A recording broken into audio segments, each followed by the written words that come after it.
Adopté. Madame Nison, qui je souhaite la bienvenue, qui revient à la commission des lois. Merci, Monsieur le Président. Vous nous manquez, Madame la députée. Oh, c'est gentil, merci, Monsieur le Président. Elle vient nous parler de l'amendement 17 sur le sujet que le rapporteur et Madame Capdevielle ont déjà évoqué. Effectivement, et je viens d'ores et déjà... C'est important, il faut un peu d'affect dans la politique.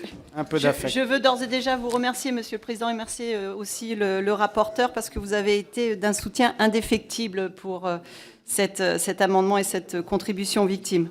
Donc, comme vous l'avez dit, Monsieur le rapporteur, les associations d'aide aux victimes ont plus que jamais besoin de financement complémentaire pour pouvoir mener à bien leur mission.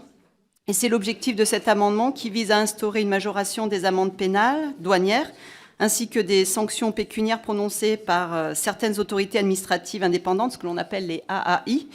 Et donc, ce présent amendement tient compte des observations faites par le Conseil constitutionnel en août dernier. Et notamment, il prend soin de laisser au juge et à l'autorité administrative la possibilité de majorer au cas par cas l'amende ou la sanction pécuniaire en fonction des critères définis par la loi. Merci Madame la députée. Quel est l'avis du rapporteur sur cet intéressant amendement? Le rapporteur est très favorable à cet amendement. Il est très favorable pour plusieurs raisons. Non seulement est-ce qu'il pourrait être extrêmement favorable? Il est extrêmement favorable parce que effectivement, j'en témoigne le fait que je l'ai signé, mais il a trois qualités.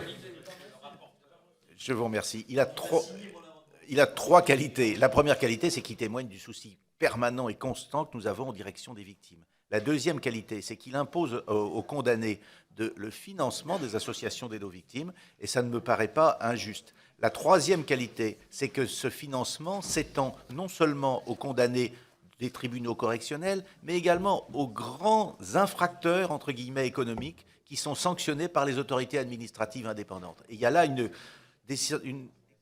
dimension de justice, d'équité, qui me paraît très importante. Enfin, grâce à la rédaction de Mme Nison et de Mme Carillon-Couvreur, nous échappons à la critique d'anticonstitutionnalité, puisque la suramende peut être supprimée ou dans certains cas peut-être modulée. Et je pense que désormais, nous avons un dispositif qui nous permettra de répondre aux critiques qui avaient été émises par le Conseil constitutionnel.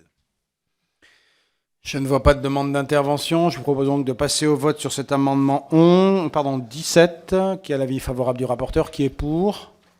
Qui est contre?